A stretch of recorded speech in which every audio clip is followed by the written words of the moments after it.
കുത്തക മുതലാളിമാർക്ക് 35 കൊല്ലം അവിടെ ഫീർ എഴുതി കൊടുത്തിങ്ങനെ നമ്മളോട് പറയാണ് അങ്ങോട്ട് മാറിക്കോളി എന്ന് പറയണ്ടെങ്കിൽ അത് ഒരിക്കലും ഞങ്ങൾ അംഗീകരിക്കില്ല മാത്രമല്ല ഞങ്ങൾക്ക് ജോലിയും കിട്ടൂല. ജോലി കിട്ടുന്ന ഒരു ഉറപ്പ് തരുമെന്ന് പറയുന്നുണ്ട്.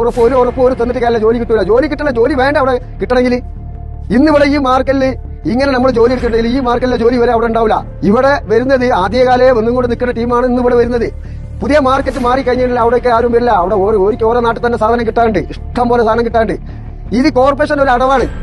ഇത് എന്താ അടവെന്ന് പറഞ്ഞിട്ടുണ്ടെങ്കിൽ ഇവിടെ നിന്ന് അങ്ങോട്ട് പോയി കഴിഞ്ഞാൽ കോർപ്പറേഷന്റെ രീതി കഴിഞ്ഞ് പിന്നെ ഒരിക്കലും ഒരു ബാധ്യതല്ല. തൊഴിലാളികൾക്ക് തൊഴിലുണ്ടോ അല്ലെങ്കിൽ വ്യാപാരികൾക്ക് വ്യവസായം ഉണ്ടോ അല്ലെങ്കിൽ ഒരിക്കൽ കച്ചവടം ഉണ്ടോ കാര്യങ്ങളുണ്ടോ എന്നുള്ള ഒന്നും കോർപ്പറേഷനിൽ പറഞ്ഞിട്ട് ഒരു കാര്യമില്ല. അപ്പൊ അതുകൊണ്ട് ഈ ജനങ്ങൾ ഇതൊന്നും മനസ്സിലാക്കണോ? ജനങ്ങളെ ഇവര് വലിയ പോസ്റ്ററും മറ്റുള്ള കാര്യങ്ങളും ഒക്കെ വെച്ചിങ്ങാണ്ട് വലിയ പ്രചരണം നടത്തുന്നുണ്ട്. വലിയ 10-65 ലോറി അത് നിർത്താണ്. അതൊക്കെ വെറുതെ പറയാം. ഇന്ന് ഒരു സാധാരണക്കാരന് ഒരു പുഴവക്കത്ത് ഒരു വീട് എടുക്കണമെന്നുണ്ടെങ്കിൽ അതിന് അംഗീകാരം കൊടുക്കൂല, ഈ കോർപ്പറേഷനും കൊടുക്കില്ല, ഇവിടുത്തെ ഭരണാധികാരി കൊടുക്കൂല. അങ്ങനത്തെ പുഴവക്കത്താണ് ഇന്ന് ഇവിടെ ഈ മാർക്കറ്റ് എന്ന് പറഞ്ഞാൽ ഈ മാർക്കറ്റ് ഇവിടെ നിലക്കണം. പുതിയ മാർക്കറ്റ് എന്ന് പറഞ്ഞാൽ കല്ലത്തങ്കടവിലെ മാർക്കറ്റ്. ഇതൊക്കെ ഈ ജനങ്ങളൊന്നും മനസ്സിലാക്കണോ? ഇത് ഇവിടുത്തെ തൊഴിലാളികൾ, ഇവിടുത്തെ വ്യാപാരികൾ, അതുപോലെ അനുബന്ധ മേഖലയിലെ കച്ചവടക്കാർ അവരുടെ കുടുംബങ്ങളെയും പട്ടിണിയിലേക്ക് ഇടാനുള്ള ഒരു അവസ്ഥയാണ് ഈ കോർപ്പറേഷൻ അധികാരികൾ ചെയ്യുന്നത്.